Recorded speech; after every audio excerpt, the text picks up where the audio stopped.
All right. Hi, everyone. Thanks for joining us today for today's webinar called the Power of Warehouse Management Systems. My name is Trey Schulberg, and I'm one of the account managers over here at ShipHawk. Before we get started and meet our co-host for today, I do want to cover a few housekeeping items. First, we'll be sharing the recording of this webinar with everyone. We'll send this out within 24 hours today, and you can watch that link on demand at your leisure. And we want you to join this conversation today. So you'll see that there's a Q&A widget at the bottom there. You can ask us any of your questions that you got. We encourage you to get those into us as we have our discussion today. We'll try to save a few minutes at the end just to make sure we cover all of those, but I'll try to answer any that I can throughout the conversation, and we'll tag Jack in as appropriate here. If you need support or have a technical issue, please email us at learnmore@shiphawk.com. And there will be a short survey at the end that'll pop up. We want to know what you think. We want to make sure that these are valuable for you guys and that everyone's learning. We're sharing good content with you. So let us know any feedback you have on today's presentation. And lastly, we do have a promotion that we're running this summer. We'll be giving out an all-expense paid trip to Sweet World this year. It's in Las Vegas from October 16th through 19th. Last year, we did the same giveaway, and we gave a free trip to Jeffrey from On Deck Sports. To enter to win, scan that QR code right there. That's all you got to do. Then we'll schedule a call with you to just have a conversation and get you entered into that conversation there. Now let's jump into our conversation for today.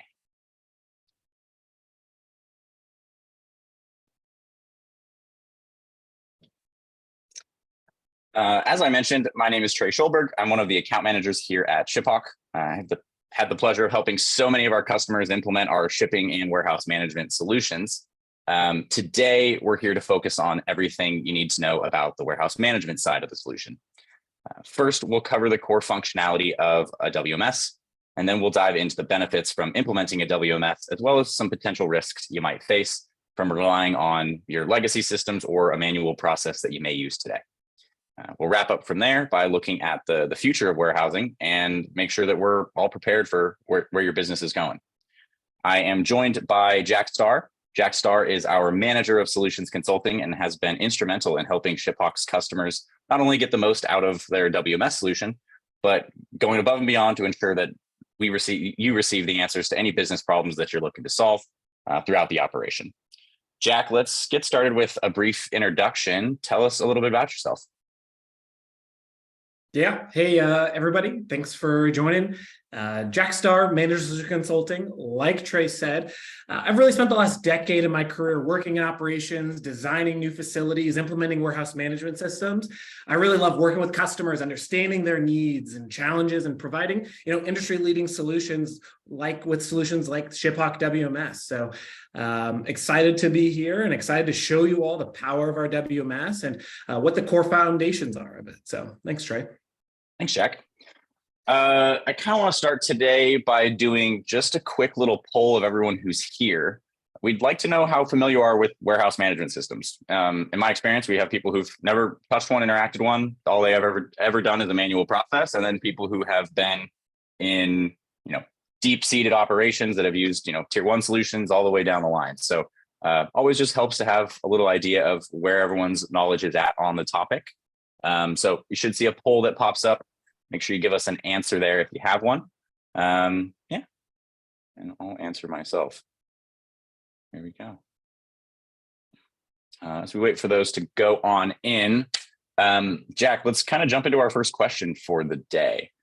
I know this question comes up a lot with both customers and potential prospects. So can you walk us through an overview of a warehouse management system and what are the functionalities that one should expect out of a core fundamental WMS?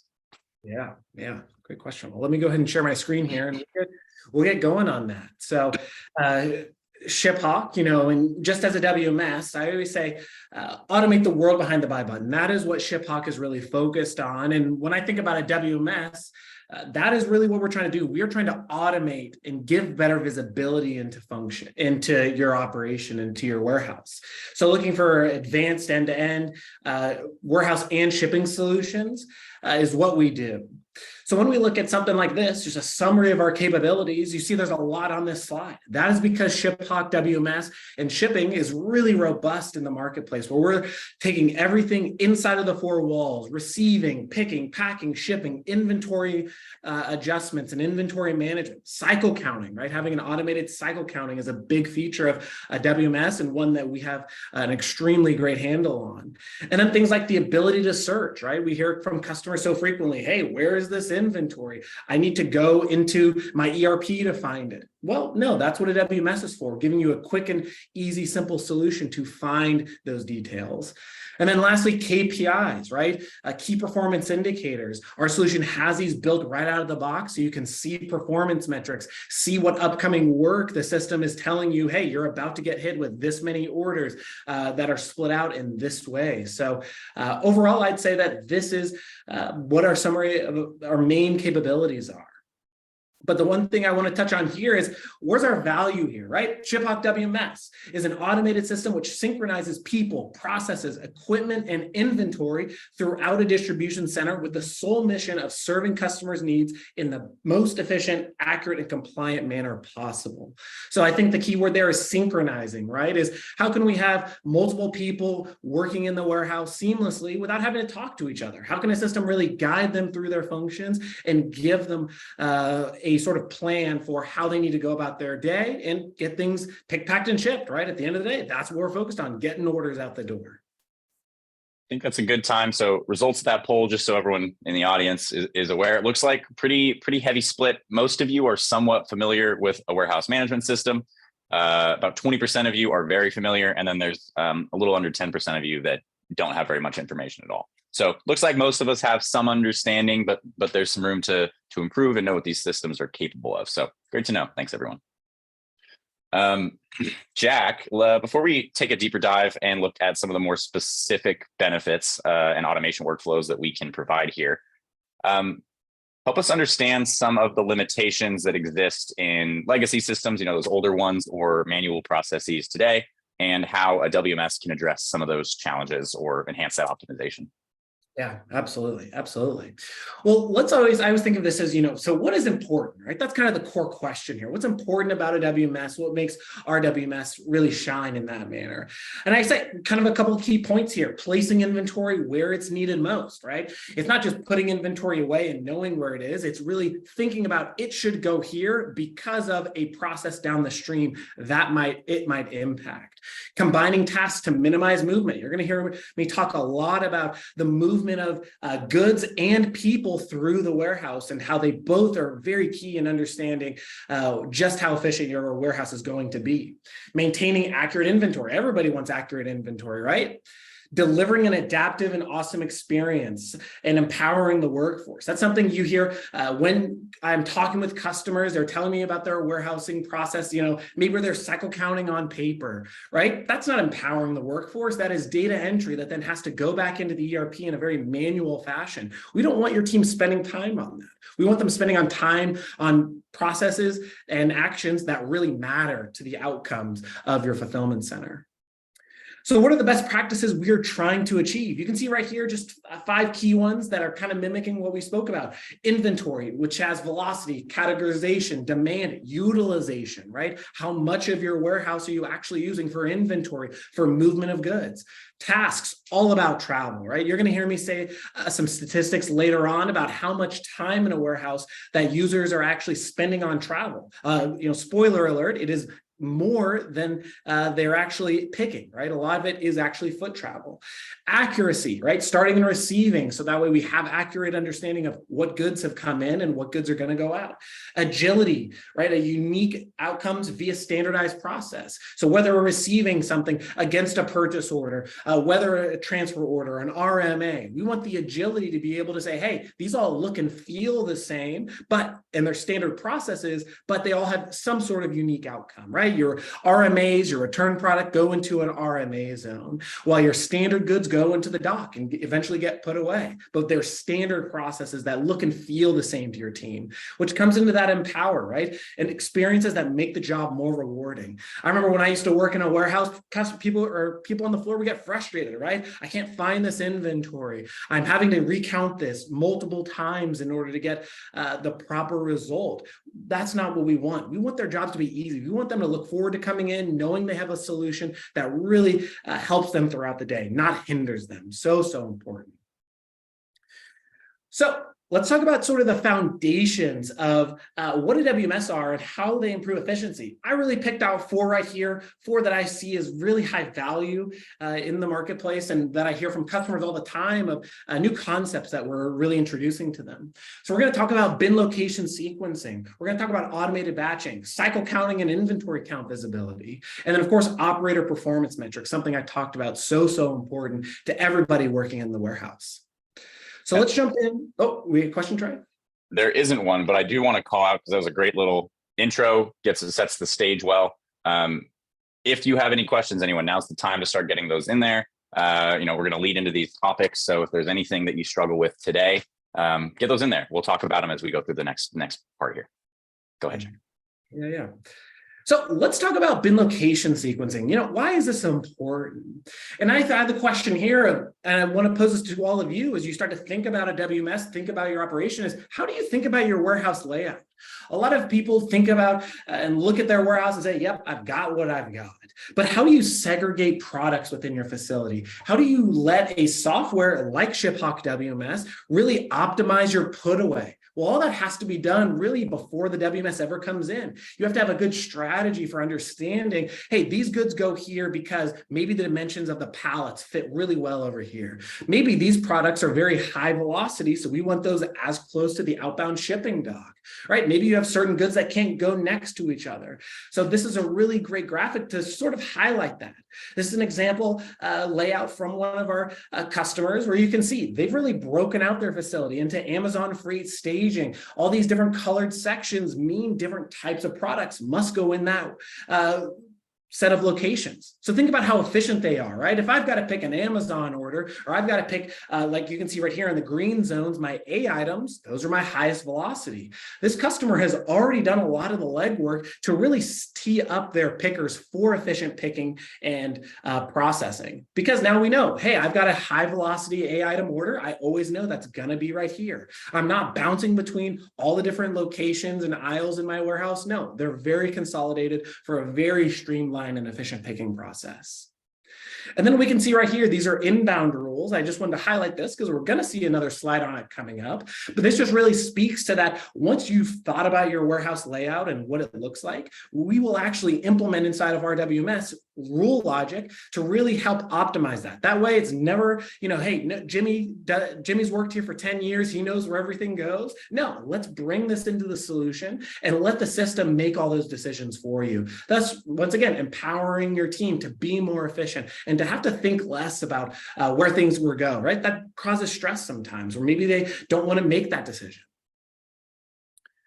So then right here is just an example of the picking step, right? I talked about bin location sequencing, where we can reduce foot travel to increase that picking efficiency, right? We don't want people going up and snaking through aisles in an inefficient manner. We want them to have a standardized process. I always go up this aisle and pick this in this manner. I always go down this aisle and pick these goods in these manners. That is how we really streamline efficiencies, especially in the picking process, which is greater than 50% of everything that's happening inside of an operation.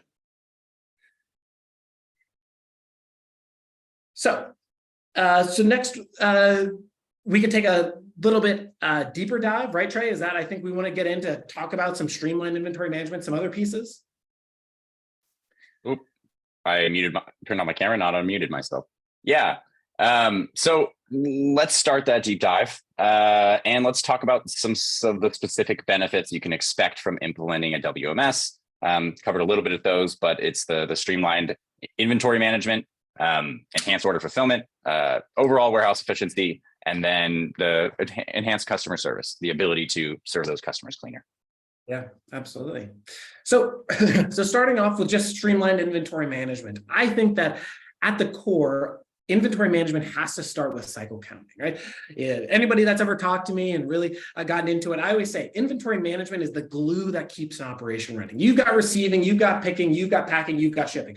Very important steps in the warehouse. But those functions cannot be successful without a really good inventory management, where you're keeping track of what goods are stored, where they're at, and actually counting them.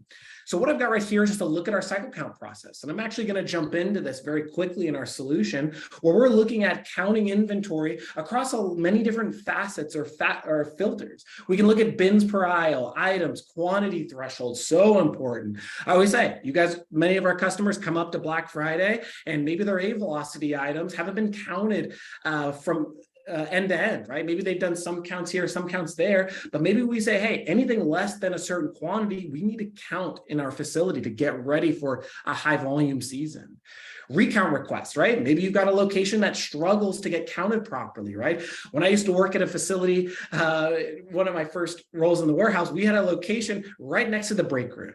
For some reason, right, people would go up to that location, they would pick it, they'd get distracted, people were coming in and out of that break room all the time. And so we obviously had a lot of incorrect counts. So this really allows us to key in and focus on those type of locations. And then some others, count type, right? Is this the first time we're counting, doing a recount? Activity level, is there picks happening from there? Is there not? Inventory levels, is it an empty location? Is it not? I hear all the time that companies only want to count locations that have inventory in them. And I always say, I challenge them to say, are you sure? What happens when, Johnny put something in a location but forgot to scan it? Systematically, it's not there, but physically it is. If we only count locations that have inventory, you're never going to find that, right? And that's going to be a problem later on. And then lastly, and most importantly, is account plan. A lot of customers, I always say, think of this as you're going into that busy season, you're about to launch a new set of SKUs that have come into the warehouse, and maybe you received them a few months ago.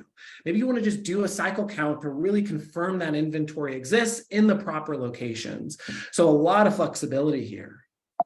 So I'm going to jump out right here and actually go into something like a cycle count here in our environment. So I've actually got our handheld emulator right here. And I would say this is, as you can see, an iPhone frame, but we traditionally work best on Android-based devices.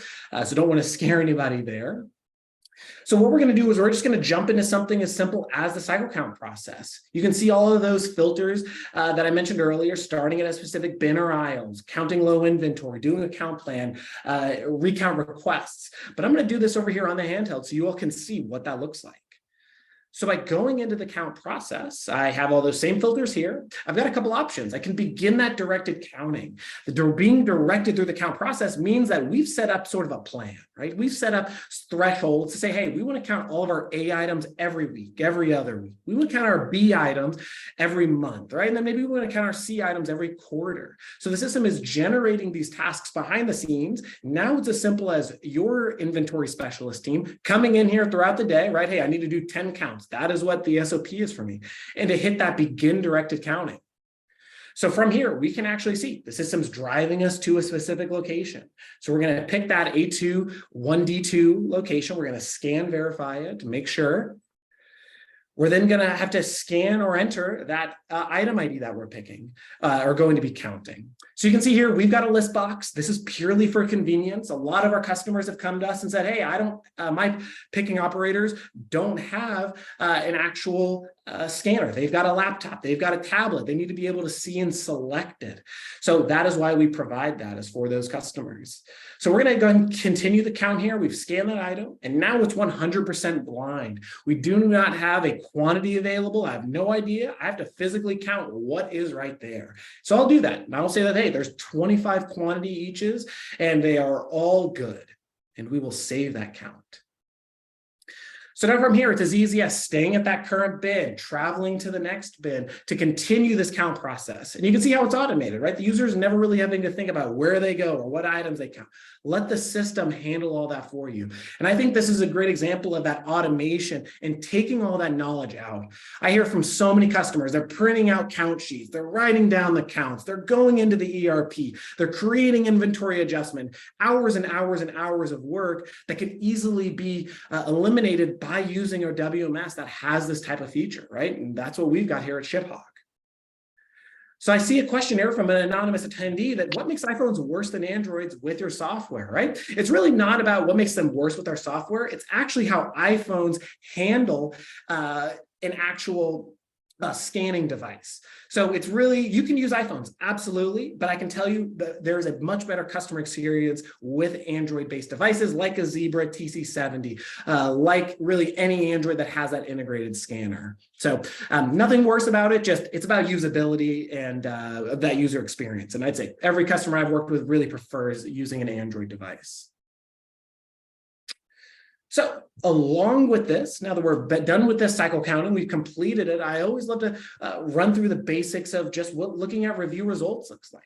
So I can jump in here, hit review results. That's going to bring us into an operator or a manager approval step, where we can look at the unit variance greater than, look at the dollar variance greater than. So that way we can, as a manager, make this decision about, hey, this is what I need to actually approve, right? Maybe I need to look at a specific employee count, right? Maybe Trey's out there one day counting, it's his first time. I want to review just what he did to make sure he was on task and he was at least in the right ballpark.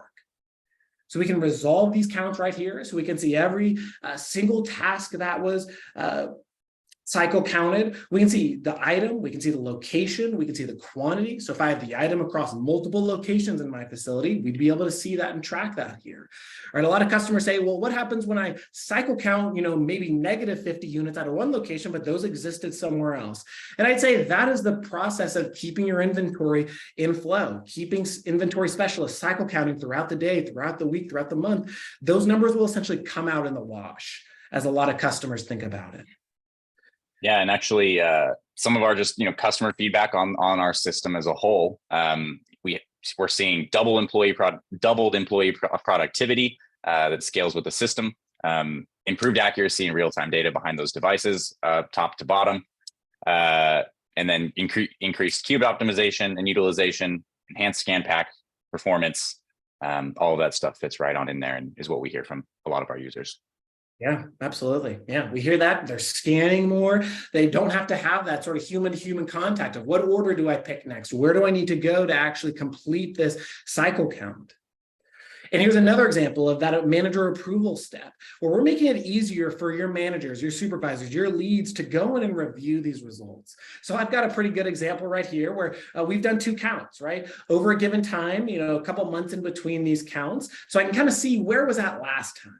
But the most recent count was from a couple months ago in this example, where I can see that, hey, we expected 0, but somebody found 7 units here, right? We can see the dollar amount that that's related to. We can see who did it, right? The user, Jack, myself, I did this count. And so now I could either accept it or send this off for a recount, right? It's not having to print out another pick sheet and hand it back out and say, hey, go do these again. It's a manager just saying, hey, I'm going to send this off for a recount. I'm going to click that button, and now it's back in the queue.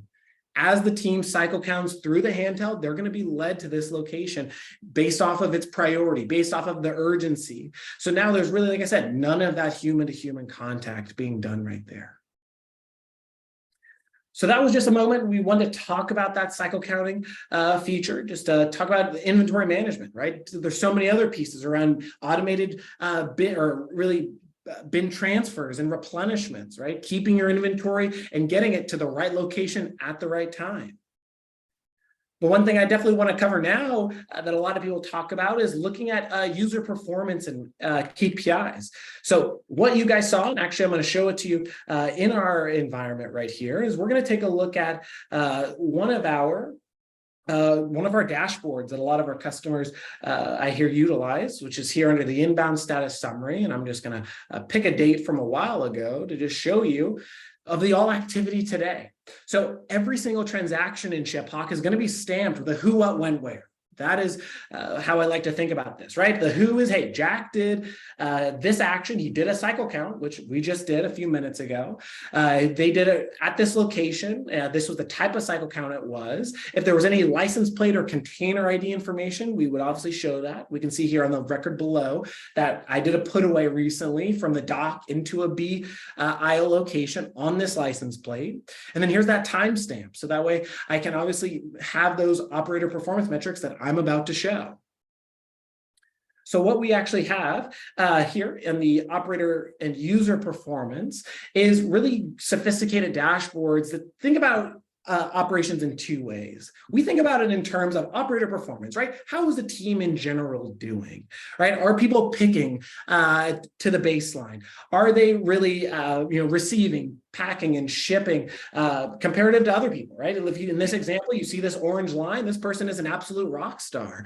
What are they doing that some of these other team members are not? How can we do some coaching and understand that piece for them? So that's one way ShipHawk thinks about reporting. The other way, which is, I think, one of the really great ways that when I was in a warehouse or working in the warehouse, I wish we had something like this. I remember we used to just download Excel documents, run a bunch of VLOOKUPs and SUMIFs and COUNTIFs, and it was a nightmare, right? Especially when you're trying to start shift at 7 a.m. But what this is a picking status dashboard. So I think about, when your team, your leaders get together and say, what's in front of the operation? What do we need to do in terms of order fulfillment for the day? We're able to show you by different task types, unreleased tasks, orders that are not available to the floor for picking, released tasks, work that is in the user's handheld or will about to be in the user's handhelds, all open tasks and completed tasks. So your team has really an end-to-end view of, hey, this is what our orders are looking like. Maybe I typically have a lot of e-commerce orders, but maybe one of my wholesalers just dropped a really massive order for me. I'd be able to see that in units moved by category or units picked by aisle or order type distribution. Maybe I need to replan how I'm or where I'm putting team members out within my facility. Maybe I say that, hey, usually I have 5 people picking e-commerce, 2 people picking wholesale, but today, because of what I see on the picking status dashboard, I actually need to inverse that. I actually only need 2 people picking e-commerce and 5 picking wholesale.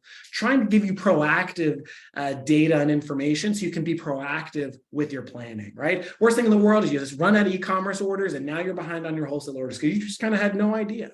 So really, really important and a really great way that ShipHawk shows you how you actually should keep an eye on your operation and know what that labor planning looks like. And right here, what I've got is just looking at our standard KPIs, right? Looking at how we do it in our system. So, every customer has these right out of the gate so they can see all of these metrics. And there's so much data running behind all of this. So if customers have additional requests on, hey, this metric would be really important to me. That's something we're really trying to focus on is what metrics does every operation capture and monitor in order to know they're being successful, right? One of the things I'm going to talk about here in a little bit. All right, so one of the other things that Trey mentioned is, right, enhanced order fulfillment, improved warehouse efficiency. So I wanted to just really have a simple table here of, what are the four main things that we see in our solution that customers are really liking these days. So number one is improved picking speeds. How do we do it? By automatic order batching optimization, which I'm going to talk about. Increased picking accuracy. Like Trey said, a lot of our customers really enjoy that scan verification during the receiving, during the picking, during all of our processes in ShipHawk. Improve inventory location and replenishment. We have a system directed Putaway, kind of like I mentioned earlier. We're about to show a graphic for it. So that way your team doesn't have to think about that. How can I store all of my like and common goods in like or common locations so that way I can replenish and then pick them even faster? And then one thing that I think a lot of people kind of forget about that is a really important role of a WMS is label printing. We have a robust, flexible label printing engine that can really provide that visibility, those labels anywhere in the process. Maybe I need specific unit or case labels or license plate information during the receiving process. Maybe we need actually worked with a customer who during the picking process, when they finish a pick, they need a label printed with all of the lot and serial information, something that previously they were really struggling to get because they were having to write things down and print a label later on in the process. But with our solution, they found that, hey, I could do and print this during the picking process, which really streamlined picking and mostly packing because now packers are not having to write those labels down and get them generated. So let's talk about optimized order picking, that first step I talked about. So ShipHawk, we talk about profiling for commonality, right? That is something so important to us. We want to look at the size, the weight, the zones, lines, units, pack destination, priority, shipping carriers, the list goes on to really determine what is the optimal way that we can fulfill this order or set of orders. So right here, we've just got our 6 different picking methods. Every customer uses anywhere from about 2 to 4 of these, depending on their product, depending on their channels that they're selling through. But the ones that we're going to highlight the most, or I'm going to highlight the most, is this cluster picking, which is grouping multi-line, multi-quantity orders picked together onto a cart. And we'll get into a little bit more about that right now. So cluster picking, right? Clusters are optimized by profile. This is actually one of my favorite features that we released within the last year, and it's a concept called tote sizes. So we have customers who, they sell a wide variety of products, right? Maybe they sell water bottles, but then they also sell computer mouses, and then they may sell AirPods, right? All different size of products, all being ordered, through the same marketplace. And so we have customers who said, hey, I want the ability to, I want to pick water bottles. When I've got an order of 2 or more water bottles, I pick 8 of those orders at a time. When I've got something really big, maybe 100 water bottles for a wholesale channel, I can pick, 100 into a tote, but I can pick 2 totes, thus keeping us still twice as efficient as picking 1 order. And then sometimes when we've got AirPods and mice or your computer mice, those things are really small. I don't need a big tote. I could really pick a lot of those orders at once. So that is what our concept of this cluster picking optimization is. And I'm going to jump into that here into the platform just to show you what that looks like. So I'm going to kind of go behind the curtain, show you some of our settings here, and we'll look here at the tote sizes. I love this feature. So this is where our system and set up through an implementation. An implementation is our project together. We're understanding your business. We're understanding what makes you successful and what can make you successful. And we want to understand, hey, how many different tote sizes do you have? A lot of customers can invest, a few hundred or $1,000 and really see a high return on that investment because we are that much more efficient for their order volume. So I can see here in a medium blue tote as an example of, hey, I can fit 4 of these totes onto a cart. Here's the maximum cube, the maximum weight, the maximum units allowed in each of these containers. So if we think about something like this are probably really small goods, right? 240 fitting into a container, probably really small goods that fit into, medium-sized totes. And this is a concept of that automation, right? At the end of the day, a lot of warehouses in this space, they all pick, they all pack, they all receive, they do cycle counting. But this is below that menu that you guys saw earlier, right? Receiving, picking, packing, shipping. This is what makes ShipHawk different. And I believe this is really what makes ShipHawk better than a lot of other solutions out there, is we really want to optimize every single piece in your operation to give you as much output and as much efficiency as possible. So configurations like this really highlight that, is that just picking multiple orders at once is not good enough. We mean to do it as distinctly and as specific as possible inside of your operation. So getting back into this, I think we've got one more thing to talk about here, which is that directed put-away piece.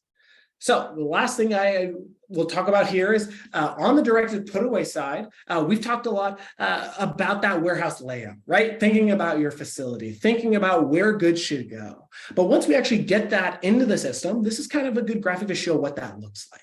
So maybe in my operation, in Jack's operation, I sell, different apparel and jewelry and some other things.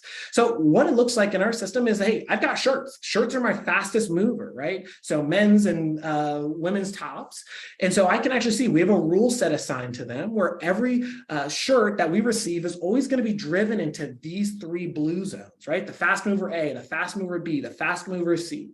But then I've got things like pants, which are, still semi-high velocity, not as much as shirts. So we'll actually try and drive that into a fast mover B or a fast mover C. And then things like purses, jewelry, things that don't need to be mingled in with that original fast mover set are going to be driven somewhere else in the warehouse. And so like I say, this is really how we're going to drive inventory efficiencies of keeping those replenishments as close to the pick front as possible. And all this is automated, right? We set these rules up during that implementation. Your team doesn't have to think about them until they want to make changes, right? I always say, let's start simple and then let's optimize as we move forward and move forward. Whew, all right. So Trey, what do we have next? Yeah, that was fantastic, Jack. Thanks for running us through that. I guess first, any questions anyone always like to just tag y'all and make sure you're ready to answer. Jack, we do have one. Does this work with Acumatica? I think we have some pretty good conversation there. I'll let you answer that one though. Yeah, that is a great question. So ShipHawk, we are actually in the process of working with Acumatica. So the answer to that is yes, we are absolutely working with Acumatica, especially on the shipping side. Our WMS is currently integrating with Acumatica. So that is something we're really willing to offer here within the next couple months to the greater market. So Janet, if you have Acumatica and like what you see today, then let's have a discussion. Let's talk about what your operation needs and maybe how ShipHawk and your Acumatica environment could work hand in hand with each other. Awesome. So next thing for us, Jack, is to look forward a little bit. I guess I'm going to cover our next question first. How is ShipHawk WMS different from NetSuite WMS if your scanners work with NetSuite? Oh, that is a great question. Great question we hear all the time is what's the difference, right? How does ShipHawk differ from something like a NetSuite WMS, which is inside of NetSuite? Well, I'd say the number one differentiator for us is that our system lives outside of the NetSuite ecosystem. So where NetSuite WMS is really ingrained inside of NetSuite, our system is built in our ShipHawk cloud. And what that means is we control how we build it, right? Number one is going to be performance, right? We love NetSuite. It's a great ERP, but speed is not something that they always, our customers say is one of their strong suits. But hopefully you guys saw today, and I'll actually highlight this now, is just the speed of our solution, where we're actually looking at, so if I just jump in here and I bounce between our administration, I'm going to go and look at an order, right? You guys see how snappy, how responsive these systems are, or how our system is. If I need to look at something, there's really never a load time. Our WMS was really built on tier one functionality. So when you look at other players in the space, right, our WMS really can go toe to toe with a lot of them, showing all of the processes that we have. When you think about NetSuite, it doesn't have a concept of true real-time bin inventory transfer. It really needs you to ship out that product before it actually sees that as shipped on the item fulfillment, on the sales order, on whatever record we're looking at. That is where, because our WMS lives outside of that architecture, we're able to give you that real-time bin inventory transfer, real-time cycle counting. There are just certain processes that we're able to support that NetSuite WMS really were not built for out of the gate, right? That is some of our main differentiators between something like a NetSuite WMS. I say NetSuite WMS is a great solution, but as customers go upscale, as they start needing more robust label printing, as they are selling on different sales channels, need better batching rules, right? That is where ShipHawk WMS is really superior to those solutions, just as you have those bigger operational needs. Great answer, Jack. So to look forward, in your opinion, and based on kind of where the market's at today and what we're kind of expecting, what do you think about the future of warehousing? What does it look like? And what proactive tips do you have for our audience today to help them kind of prepare for that future that's in front of us here? Yeah, that is something a lot of people are talking about these days, right? We've seen what's going on in the labor market. We've seen what's happening, with warehouse space as a whole. So I always say, take control of your warehouse. That has to be step number one when we look forward. Right here is a graphic that I've had for many years, and I love it. I cannot remember, I have it written down somewhere, what the name of the institution is that did this research, but 10% of your operation cost is related to receiving, 55% of your cost is related to picking, right? Now, within that 55%, about 60% of that picking is related directly to travel. 60% of 55%, right? So kind of a lot of percentages here, but just think about the cost of that to your bottom line related to actual picking and foot travel. So you guys saw, everyone saw today, right? How we optimize that picking, how we look at your orders to profile them for commonality, right? And so that is what we need to do to take control of our warehouse, is understand these things. And with that is, how does your operation capture and understand what metrics it needs to be successful, right? Understanding your order processing time, understanding your cost per order, your cost per pick. These are the metrics that are really going to help you build a baseline for, hey, this is what we do today, and this is where we need to be. Right. So maybe we know that based off of number of orders picked per hours, that our maximum today is 250 orders.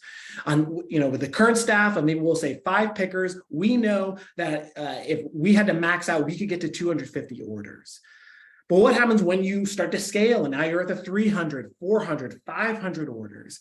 We really hope that you're not looking to just increase your staff in the facility in order to meet that demand. That's going to be expensive in the long term.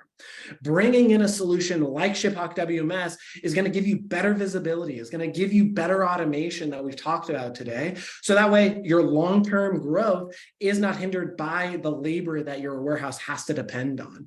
It's built around optimizing your fulfillment center with a software and then having users really work with that solution and be successful. So when I think about the long-term market and what I see in the WMS space, I see a lot of automation, right? I see customers looking at ways either to automate on the WMS side is always step one, get an inventory management, get an optimized batching solution. And then step two is looking at ways they can bring in some material handling equipment, whether that be something like a Locus Robotics, whether that be something like a Pick-to-Light or Pack-to-Light. Those are very common solutions that for the right customer and right sort of business can really improve efficiency, excuse me, and reduce the dependency on manual labor. So that's really what I see. I see a lot of automation. We've been talking about automation for a year, but I'd say over the last 2-3 years, that cost of automation is starting to come down, right? If you were to look at the cost to implement something like a Locus Robotics 5 years ago, I actually was on a Locus Robotics implementation. That was, a 6-figure integration. Now we're seeing things down for the mid-market where it's a much lower cost of entry into that space. So really great for a lot of our customers there. Awesome. We got a really good question in here, Jack. How do we handle EDI processing? We didn't talk too much about that, but that is a great one there. Yes, that is a great one. That is probably one of our biggest strengths. So definitely one thing that we love in ShipHawk is customers selling through those EDI channels. So what I've got right here is a look at our SSCC labeling process. So we actually integrate directly to SPS's retail label service. So what that means is, number one, is you don't need to be on SPS in order for this process to work. But what this means is SPS has all of the compliant label structures in their software. They expose them to us in an API. So what we have the ability to do is at the time of packing, and that's what this screenshot is right here, we can actually assign SSCC IDs to a massive amount of containers. And then with one click of a button, we can print out every single SSCC label for that with that X of Y and know that it's compliant. So I'd say if you have EDI volume and you're probably living in the SPS portal, or you've created the templates in Bartender or another solution like that, I'd say let's get together and let's have that discussion of how ShipHawk can really automate that for you.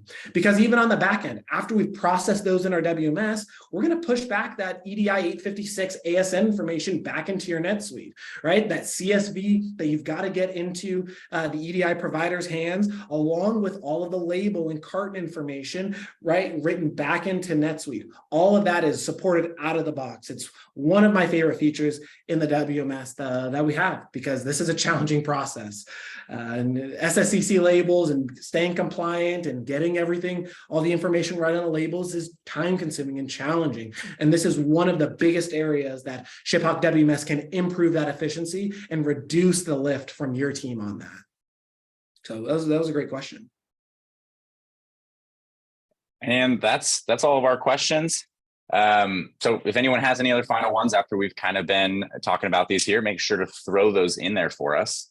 Otherwise, we have about 10 minutes to spare on our time here. So just kind of really wanted to thank you all for joining us. It's been, we hope it was informative. Really hope that you follow up on that survey. Let us know what you thought. We want to be able to keep doing these, and we want to make sure that we're giving you information that is valuable to you. And yeah, don't hesitate to reach out. anyone from either my team, Jack's team, or our front end sales team will be happy to sit down and have some conversations about what you're doing today and how we can best help.